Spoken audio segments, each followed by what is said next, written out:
अरे अब कुछ मत पूछ विमला, लाख जतन करने के बाद भी महीने के आखिर तक हाथों में चमन्नी भी नहीं बच पाती।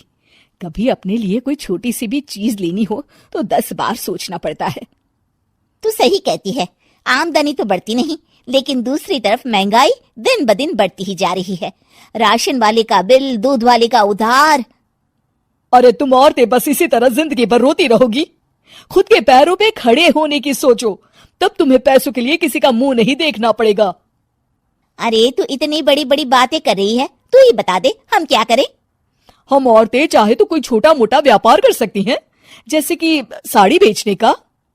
सुधा की बातें सुन सब औरतें हंस पड़ती हैं। ना भाई ना, मेरे पति को ये सब पसंद नहीं है, वो तो मुझे मार डालेंगे। दूसरी औरतें भी विमला की बात से सहमति जताती है और साड़ी का व्यापार करने से मना कर देती हैं। अगले दिन सुधा अपनी सास से ये बात कहती है। बस अब यही काम रह गया था, सारा दिन यही सब सोचती रहती हो। अरे बढ़िया आई साड़ी बेचने वाली। तभी वहां सुधा का पति विवेक आता है। अपनी माँ की बात काटते हुए कहता है, अरे माँ, सुधा ठीक ही तो कह रही है। अगर ये साड़ियों का व्यापार करना चाहती है तो इसमें क्या गलत है। मुझे तो सुधा की बात पसंद आई। अरे मजाक है क्या व्यापार करना, अच्छे अच्छों की खटिया खड़ी हो जाती है।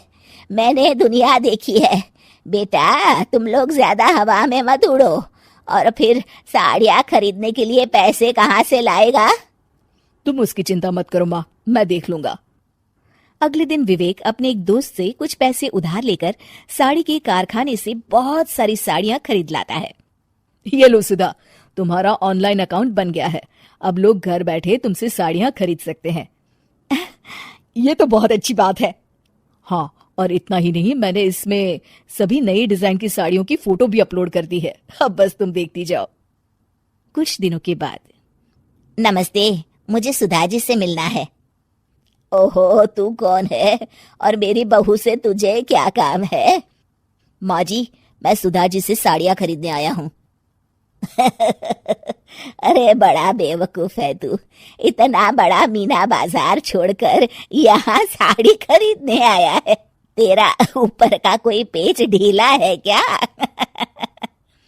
अरे माँ जी, आप नहीं जानती, आजकल ऑनलाइन का जमाना है, समय और पैसे दोनों की बचत होती है। तभी वहां सुधा आ जाती है। सुधा बिरजू को साड़ियां दिखाती है।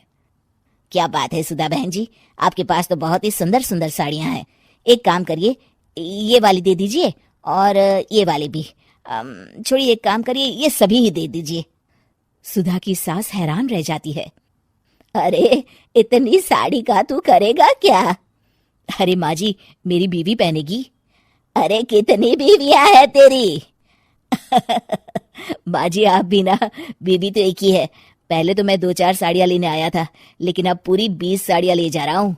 ये लीजिए सुधा बहन जी, आपके पैसे, चलता हूँ।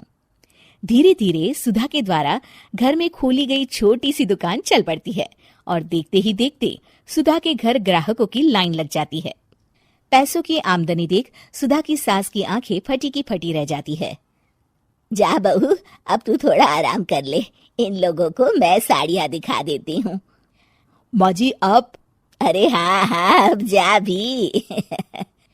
इस तरह सुधा की सास भी उसके कारोबार में हाथ बटाने लगती है। देखो सुधा, तुम्हारा व्यापार तो चल पड़ा। पिछले कुछ महीनों में इतनी कमाई हुई है कि तुम्हें यकीन नहीं होगा। सच? हाँ, और तुम्हें पता है माँ, दोस्त से लिया हुआ उधार भी चुकता करके अच्छे खासे पैसों की बचत भी हो गई है। सुधा की सास अपनी बहू और बेटी की कामयाबी पर बड़ा खुश होती है। बहू की तरक्की देख के मैं बहुत खुश हूँ बेटा। तूने साबित कर दिया कि अगर पति का सपोर्ट मिले तो पत्नी कुछ भी कर सकती है। जी माँ जी, आपने बिल्कुल सही कहा।